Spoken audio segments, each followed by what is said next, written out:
Right, and that's it. That was a quick sound test and also a quick look around. This is my new CRF 250R. I swapped it for my 450.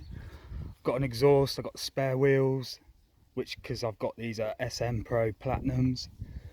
It's got some really strong radiator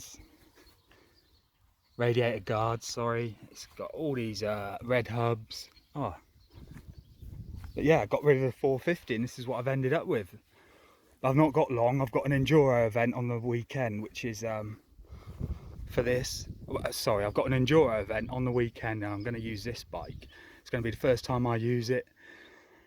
The weather's looking pretty warm, so it's going to be dusty, but I'm looking forward to it. It's a 2-hour event. I don't even know the track, so it's going to be a bit strange. I'm not expecting to get any good results. I just want to ride, and you get a couple of hours of riding and we can use the track after. It's the only time I can get on there, so I've got to go to the event if I want to use the track. It's only an hour away. That's a bit of a bonus. But yeah, anyway, if you want to see this bike, how it performs, check the next video out. Thanks for watching, and we'll see you in the next one. MOTO Machines out.